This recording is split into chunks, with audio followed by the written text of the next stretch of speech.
Good afternoon to all of you. You have two important verbs here: attract, retain. And you're gambling a lot. I have the impression that you're so sure about the success of this 1 billion Golden Bridge program.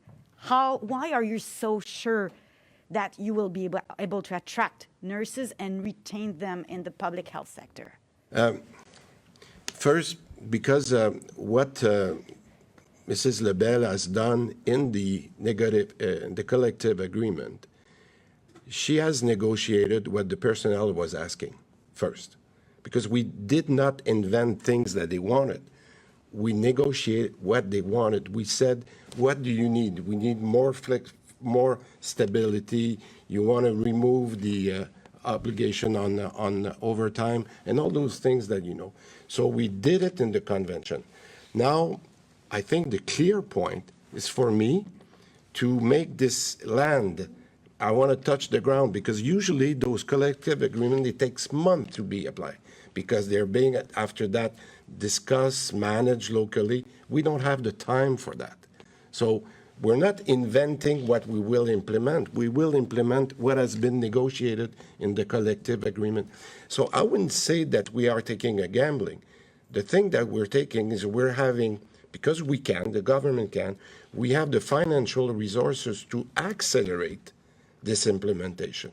And one of the things, because we have been successful in the vaccination, people said, we're willing to come back to help you if the conditions are good. And I think they've seen during the vaccination that retired people in the right environment for the right time during the day, not at night, not on weekend, they're willing to come back. So I don't think we're taking a gamble, because that's what they want. But it's up to us to offer it very quickly, and that's the reason that we have put this amount of money. But it's very important what Christian just said. Remember, a year and a half ago, the unions, the nurses' unions, many people thought that we would never sign with them, that we would never sign an agreement. Why? Because they wanted so much that we end the mandatory overtime and that we end the use of private agencies.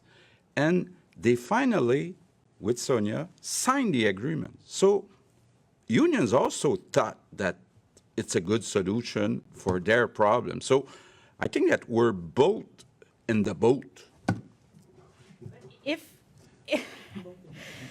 If you look at the math, if you take the bonus and then you leave after a year because you're there and finally nurses didn't come back, so it's still really, really hard to work and you're leaving. So what are you telling to nurses today? Because it depends about them coming back. Yeah, but unions and us, we both think that they will accept to come back, and I don't see any other examples in companies or organizations where you have 40% of your employees that are part-time.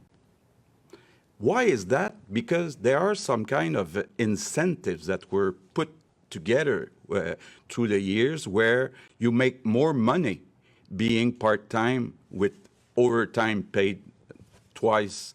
So we have to change that, because we end up with a situation where the quality of life for the full-time nurses is not acceptable anymore.